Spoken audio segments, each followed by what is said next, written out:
All right, so today I have one article for you, and this is in regards to religion in schools. And I'll just get to the headline. Texas Attorney General wants students to pray in schools unless they're Muslim. And that should really come as no surprise to anyone who pays attention to the fact that when Republicans talk about religious freedom, they only talk about Christianity. And I've heard people say that, oh, it's because we're a Christian nation. No, we're not. Are we a majority Christian nation? Yes, at the moment we are. But that's going down. We're not as Christian as we used to be. And there's a First Amendment that literally says that Congress will establish no religion. This is establishing religion. I do not really care what that religion is. It can't be established by the state. Okay, Ken Paxton, of course, who is running for U.S. Senate, is urging schools to say the Lord's Prayer as a Republican law goes into effect. Okay. Now, if there are individual children who want to recite the Lord's Prayer at school, that's perfectly fine. Nobody is stopping individual kids, or even if they want to get together with their friends and form not exactly a school sanctioned club, but just, gather together. That's fine. That is perfectly fine if you and your friends want to pray together. Perfectly fine. What isn't fine is when it's school sanctioned, because schools are public schools, that is, are a extension of the government. They're government officials, so they cannot tell children when to pray and who to pray to. Because, as I've mentioned before, not all Christians pray the same. Because if they did, we wouldn't have all these different Christian denominations. So, obviously, every Christian denomination prays differently. So, again, nobody should be telling anyone who to pray to or how to pray or when to pray. It's just that simple. Ken Paxton, the Texas Attorney General running for U.S. Senate, has long believed in school prayer. Now he's prescribing precisely what type of prayer he wants the state's 6 million public school students to recite. In Texas classrooms, we want the Word of God opened, the 10 Commandments displayed, and prayers lifted up, Paxton said in a statement on Tuesday, encouraging students to say the Lord's Prayer as taught by Jesus Christ. Again, if there are children who want to recite the Lord's Prayer in school, that's fine. I remember when I was in Chicago Heights, when I was living there and working at the public library, I would sometimes have lunch at the same time as this very religious woman and a coworker. And I saw that she would pray before eating, silently. But it was obvious she was praying because she did this. So it was obvious she was praying. Did it bother me? No. She was praying silently. I didn't even know what she was saying.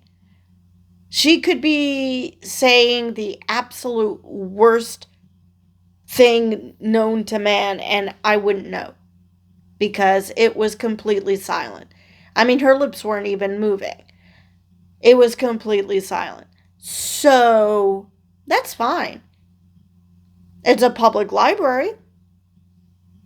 But what does that matter? She was praying silently. She wasn't forcing anyone else to pray with her. She was just praying. And if I recall correctly, it actually says in the Bible to do just that, to pray silently and not be a hypocrite and pray loudly and make others pray with you. I mean, yes, Jesus did want people to convert, did want his disciples to convert others, but I don't think he meant be a dick about it. Anyway, the press release included the full text of the Lord's Prayer as it is written in the King James Version of the Bible, the latest example of Paxton and other Texas officials seeming to endorse Christianity over other faiths. Seeming? This isn't seeming. This is totally shoving Christianity down everyone's throats. Twisted radical liberals want to erase truth, dismantle the solid foundation that America's success and strength were built upon, and erode the moral fabric of our society, Paxton said. Our nation was founded on the rock of biblical truth. No, it wasn't. And I will not stand by while the far left attempts to push our country into the sinking sand. Our founding fathers, to a man, I'm pretty sure it was to a man, were theists. I'm sorry, not theists, deists. Which basically says they do believe in God, but basically he created the universe and then retired. You know, he's like, okay, I'm going to make this awesome thing, but I'm going to wipe my hands of it afterwards. I have got nothing to do with anything after that. You're on your own. So that is not a biblical truth, because the Bible does not say, and on the first day that God created the universe and then took the rest of eternity off. Not even remotely in the Bible. So no, it wasn't based on biblical truth. Not even close. I mean, there were plenty of Christians that fought for this country. Absolutely. But that's not the same as saying that it was based on biblical truth. No, it wasn't. Paxton's statement was released as Senate Bill 11 went into effect across Texas. It's a piece of Republican legislation allowing schools to set aside time for praying and reading of the Bible or other religious texts during the school day. Now, even though I'm not particularly fond of that because, well, you know, there's recess, there's lunch. Kids can find time to pray. They do not need a designated time to pray because, again, not anybody's place to tell them when and where to pray. But it says here, or other religious texts. Christians, unless I'm missing something, most Christians only have the Bible. I mean, you do have Mormons, but other than that, I don't think anyone else has a separate religious text. So this law does not only single out Christianity. So how Ken Paxton is turning that into Christianity only is anyone's guess. Oh yes, because Christianity is the only religion that counts.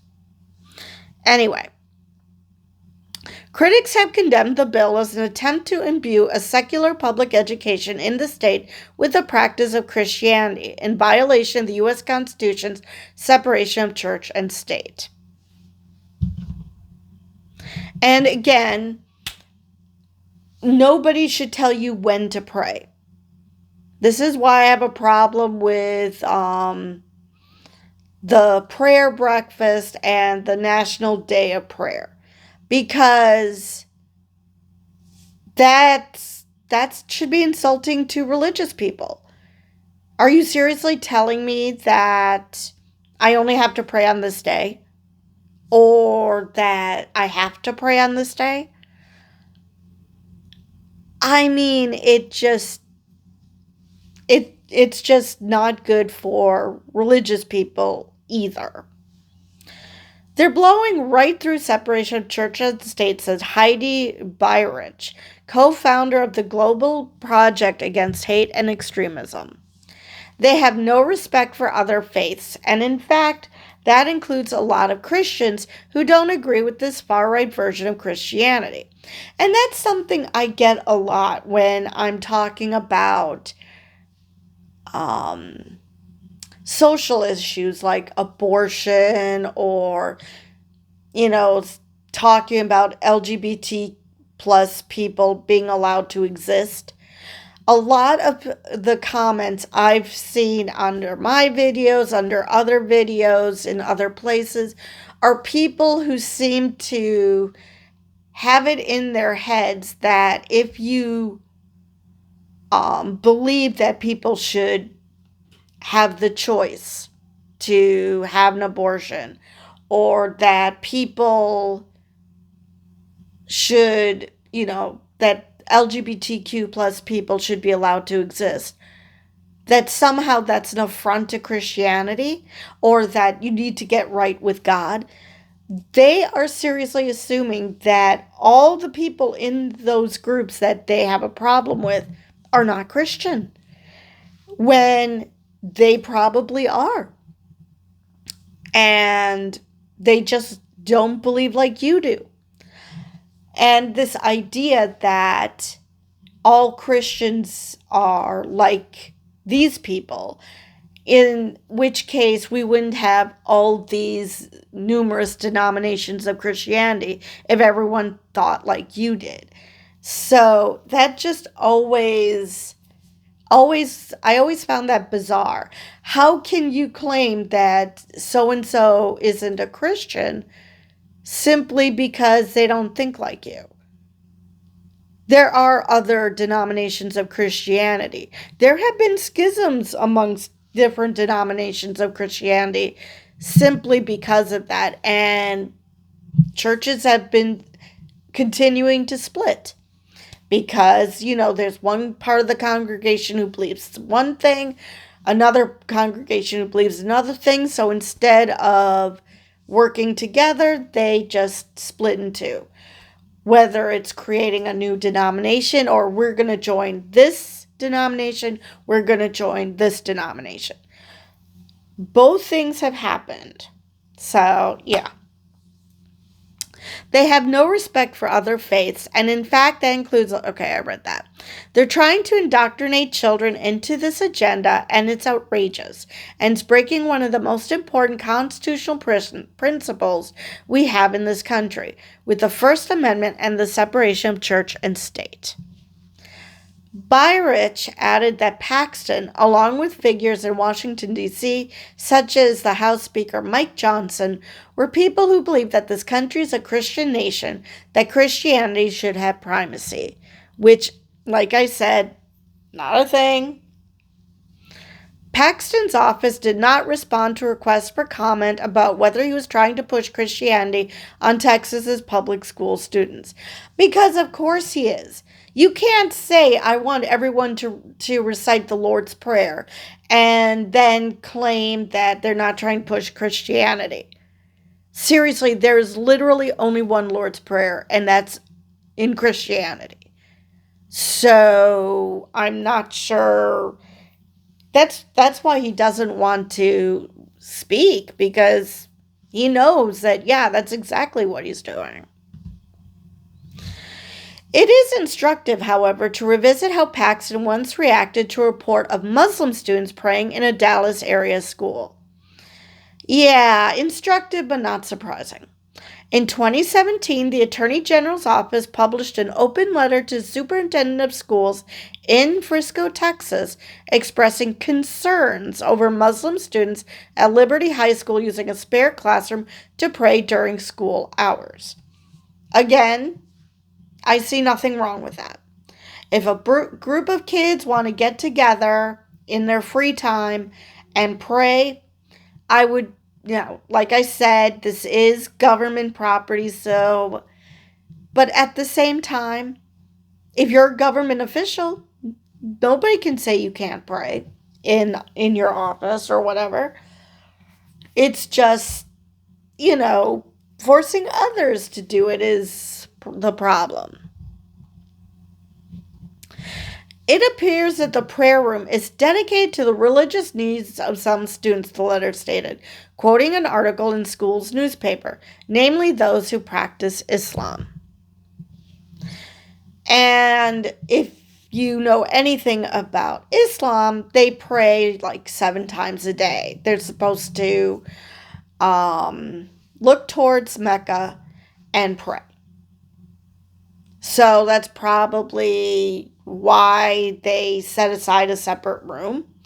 So there isn't,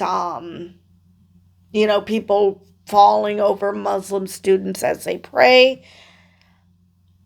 But again, I don't see a problem with that. Nobody's forcing them to pray. They're just a bunch of Muslim students who want to pray. That's fine. In a subsequent press release, Paxton's office stated, recent news reports have indicated that the high school's prayer room is apparently excluding students of other faiths, because there is no prescribed time for other faiths to pray, whereas Muslims do have a prescribed time of when they're supposed to pray, whether you like it or not. So, and again, nobody is telling other students they cannot pray. A Jewish student can pray, a Christian student can pray. Nobody is telling someone of faith that they cannot pray in school.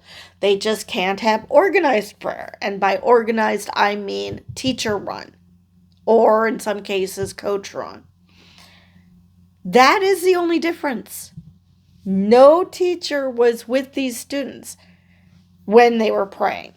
They just took it upon themselves that they knew that the Quran prescribed that they needed to pray at a certain time of the day, so they needed to pray. And since they actually get down on their knees, they obviously need a room to go to, because you don't want people falling over a student trying to pray. That just won't work. Like I mentioned, my coworker, she was sitting in a chair praying. Christians pray that way. I believe Jews pray that way. I'm not completely certain about that, but I'm pretty sure Jews pray that way. That they pray sitting in their chairs. They don't have to get down on their knees. Muslims do. Anyway, again, recent news reports seem to refer to a single article in the high school newspaper. But that article, written by an 11th grader, made no mention of the room being off limits to students of other faiths. Rather, the article quotes the principal observing how the trademark of what makes Liberty High so great is the diversity of the faiths and cultures on campus. So basically what you're telling me is that Ken Paxton is arguing in bad faith? Perish the thought, a right-winger who is twisting facts. I'm just shocked. I don't know what to do about that. As long as it's student-led, where the students are organizing and running it, we pretty much, as a school, stay out of that and allow them their freedom to practice their religion, the principal said, as the First Amendment intended. As long as it's just student-led, granted, there's still peer pressure. I will give you that, because being in high school sucks. However, theoretically, these are still peers. You are not having someone in authority forcing you to pray. So, still different. Had Paxton's office checked with the school district before publishing its open letter, school officials would have noted that spare classroom was available for all students, not just Muslims to practice their faith. And again, wouldn't you know it, Ken Paxton is not interested in facts. He just wants to vilify Muslims. Because let's face it, if this were Christians who wanted a separate room to pray and read the Bible like he seemingly wants them to do, he wouldn't give a shit. He would be perfectly fine with it. Possibly Jews. Possibly, but I'm a little on shaky ground with. But, he has to be a good little Islamophobe, so. Paxton, it seemed, had tried to create a culture war controversy out of thin air. Aren't all culture war controversies basically fabricated out of thin air? I cannot think of one culture war controversy that the right wing isn't going apoplectic about and making shit up about a group of people. We've had that with people claiming about, falsehoods about getting an abortion. We've had that with the LGBT plus community. We've had that with freaking furries. They've taken furries, and the fact that there are kitty litter in classrooms because school shootings are a thing. And, you can't exactly get a hall pass to go to the bathroom in the middle of a school shooting. So they have to have contingency plans for that. And somehow the right wing mushed it together to make it seem like kids identifying as cats and dogs are using litter boxes. Completely ignoring the fact that dogs do not use litter boxes, but that's fine. So, yeah, there is not a culture war issue that they aren't fabricating out of thin air. Critical race theory. Okay, there's one class at Harvard called that. And they briefly decided to use that as code for, where people are learning that racism exists and still exists. Then it turned into DEI. And people being woke. Which, if you know history, which these dumb fucks do not, simply that word was created, I believe, in the 70s by the black community to describe people who are anti-racist.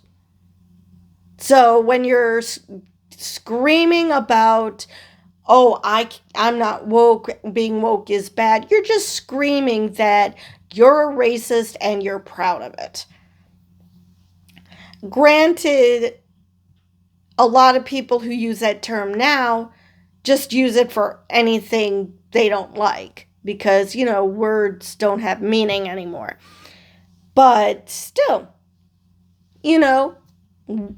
describing woke and calling people out on that bullshit, instead of saying DEI, point out, why do you have a problem with diversity, equity, and inclusion?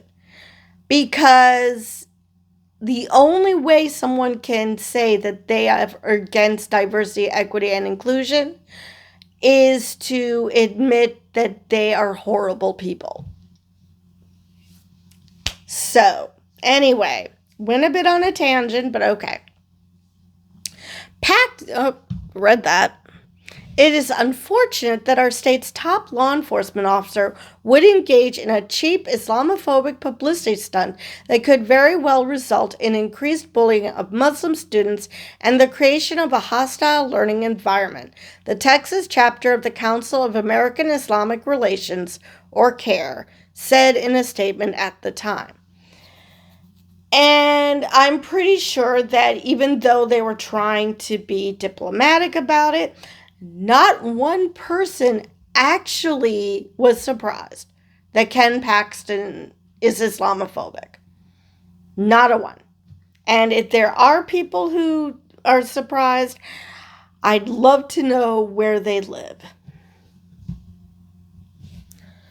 That Paxton once fear-mongered about Muslims praying in class, but is now encouraging students to say the Lord's Prayer, is consistent with his particular brand of Christian nationalism or dominionism, which seeks to erode any wall between church and state, establishing a government run according to the far-right interpretation of Christian scripture.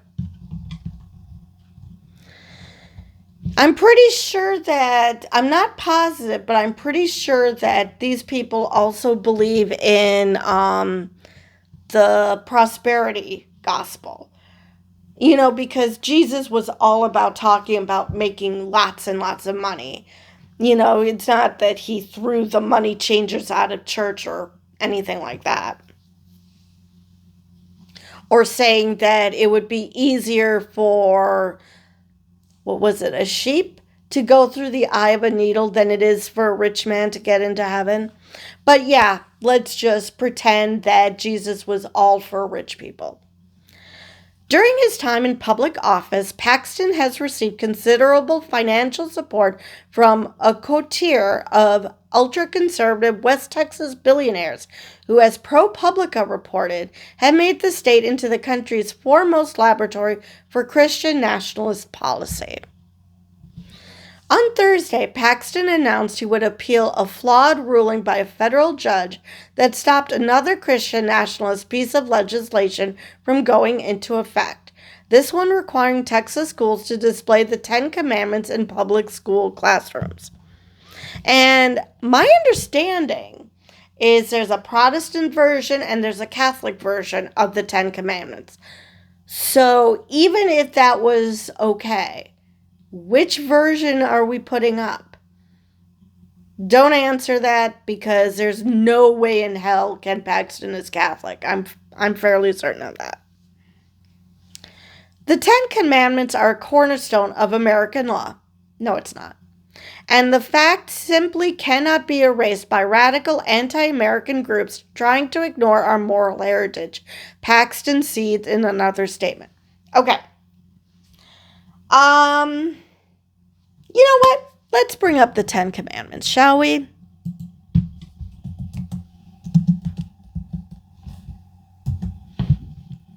Okay.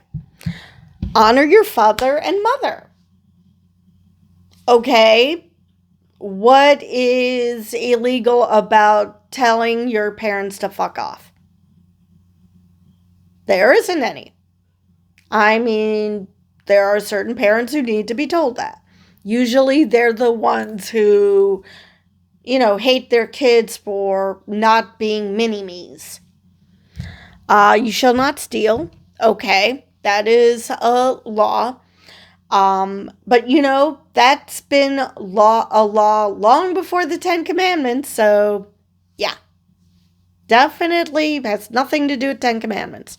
You shall not murder. Again, a very well-known rule that precedes the Ten Commandments. You shall not commit adultery. Granted, that was illegal at one time, but that's a moral law. All of these, honor your father and mother. You shall not commit adultery. Those are moral laws. And to force people to exhibit the same morality is just wrong. Not to mention, a lot of the people who violate those laws are Christians. So there's that. Let's see. Keep the Sabbath holy.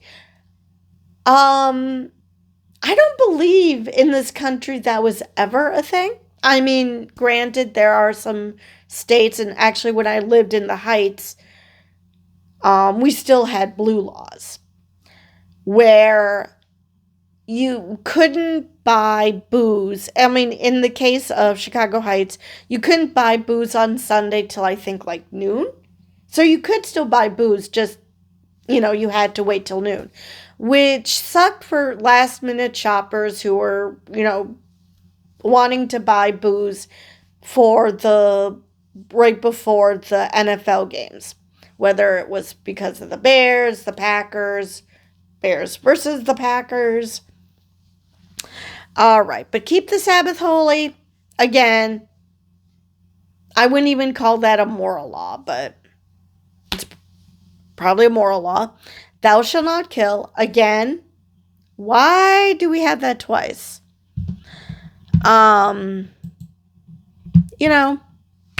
It's again not that precedes the Ten Commandments. Okay, you shall not bear false witness. Okay, again, I'm pretty sure that precedes the Ten Commandments. So again, nothing unusual.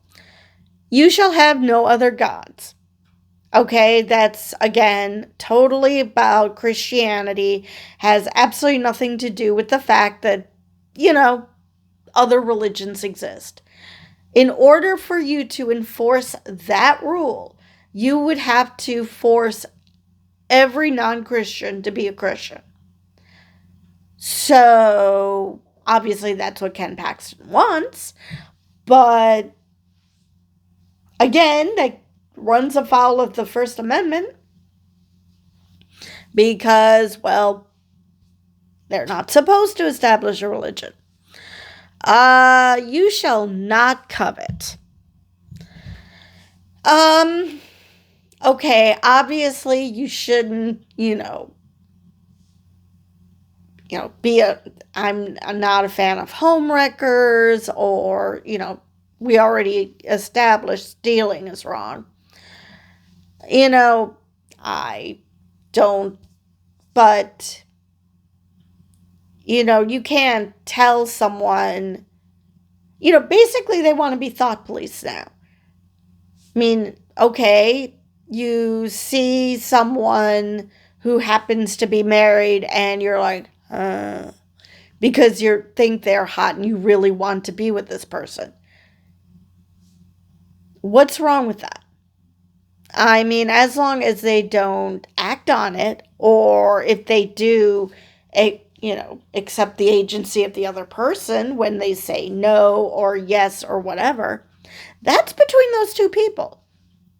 So, again, not sure what the problem is here. You shall make no idols. Again, that's basically screaming that we should make Christianity the official religion.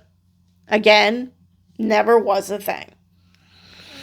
You shall not give false testimony. Okay, I think I said that one all right. I am the Lord your God. Again, dominionism. Let's see. So that is all I have. But, I mean, there's a few in there that are law-based. But again, those all precede the Ten Commandments.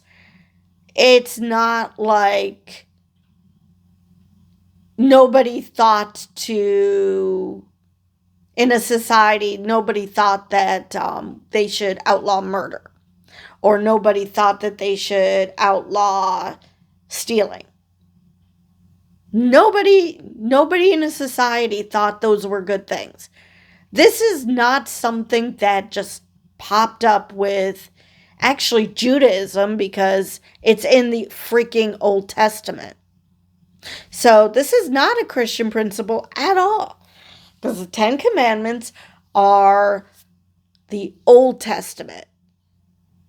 You cannot claim that you want a society built around Jesus Christ and then go after something that's in the Torah. So, yeah. But, just like people are screaming about Sodom and Gomorrah, they don't actually care about consistency. That's the Old Testament. Jesus never said crap about the LGBT plus community. Not to mention, a lot of those people probably wear mixed fabrics or have tattoos. And they don't seem to have a problem with that, even though that's also in Leviticus. Anyway, moving on. All right. There is no legal reason to stop Texas from honoring a core ethical foundation of our law, especially not a bogus claim about the separation of church and state. Yeah, even though the founding fathers mentioned literally that separation of church and state. But why should we listen to the people who wrote the damn thing? Which is a phrase found nowhere in the Constitution. No, but look up Thomas Jefferson's letter to the Danbury Baptists. It is very much in there. And, Thomas Jefferson only wrote the Constitution with help, but still, he wrote the First Amendment. No reason for him to know what it actually means. James Madison also said we are not a Christian nation, so yeah, the founding fathers did not think we were a Christian nation. So, but what's a little revisionist history amongst bigots? Paxton's wife publicly accused him of disobeying the seventh commandment, thou shalt not commit adultery, earlier this summer while stating in a divorce petition that he had an extramarital affair. Why is it the people who scream the loudest about being moral and faithful and blah, blah, blah, blah, blah, are the ones who actually do not follow that? I mean, this does not surprise me at all. The people who scream the loudest about homosexuality engage in homosexual sex. It's the same thing here. If you're pounding your chest about the 10 Commandments, there's at least one in there that you didn't follow.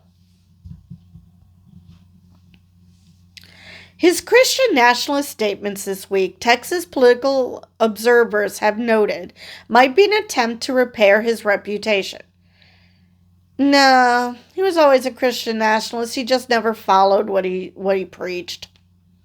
And to shore up ultra-conservative support in his battle to unseat John Cornyn in the U.S. Senate. If his agenda and the GOP's broader Christian nationalist agenda is allowed to move forward, Byrich said, it will absolutely be punishing for people of other faiths. Well, yeah, it will literally outlaw other faiths. I mean, if you're going to follow the 10 Commandments to a T, then have no gods above me? That's literally saying that you can only follow the Christian God. And God only knows which Christian God they're talking about.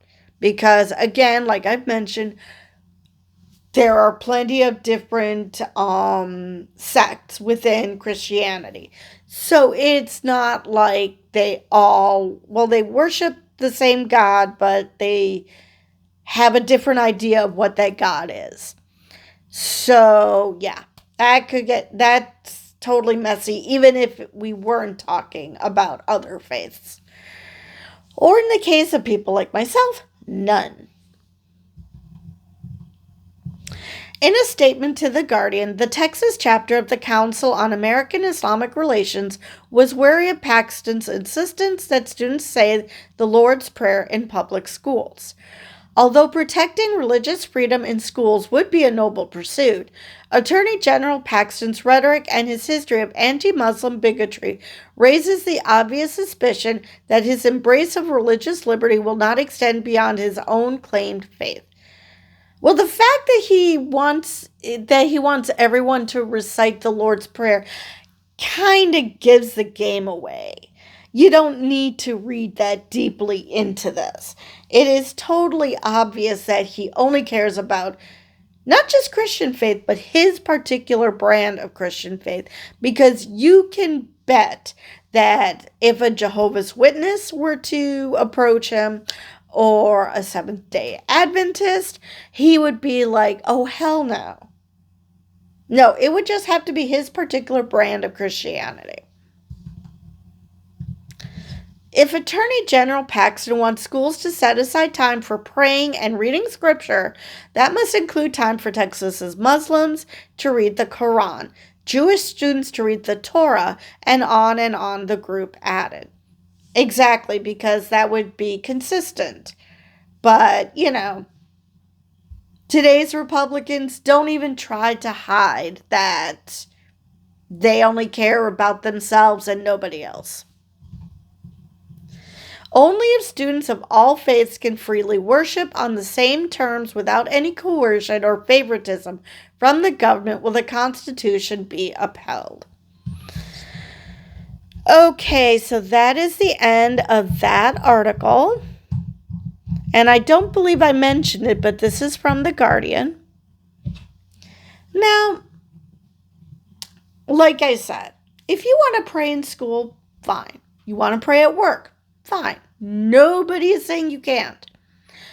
It's only when you force others to join you or force others to be a particular religion. Because, you could technically force a non-Christian person to pray as long as you let them pray whatever prayer they want. So technically, I guess you could do that. Like, oh, let's pray together. But by together, I mean, I'll pray what I want, you pray what you want. That's not forcing. But if you force them to pray to your God, or in the case of atheists, force them to pray, that is just being completely unreasonable. I do not know what you think you're accomplishing, but if you think you're going to convince the non-Christian to believe in your God because you force them to pray your prayer, or in this case, the Lord's Prayer, because apparently that's the other thing Christians don't seem to understand. They think that non-Christians, especially this happens to atheists, don't know the Bible. So if they just read the Bible and learned what Jesus' word was, that they would just get down on their knees and start praying like they've never prayed before. It's like, no. I know what the Bible says. I've read the Bible. A lot of atheists have read the Bible, and that's how they became atheists, because they read the damn Bible and figured out it was bullshit.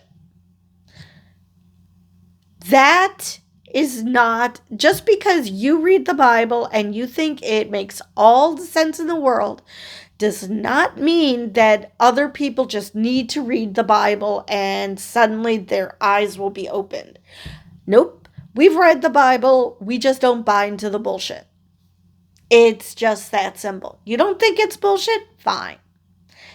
Don't force other people to not think it's bullshit. If you want to believe it, fine, go for it. As long as you're not hurting others in doing so, believe whatever the hell you want. It's when you force others to believe like you that we have a problem. Anyway, with that, I will see you guys in the next video.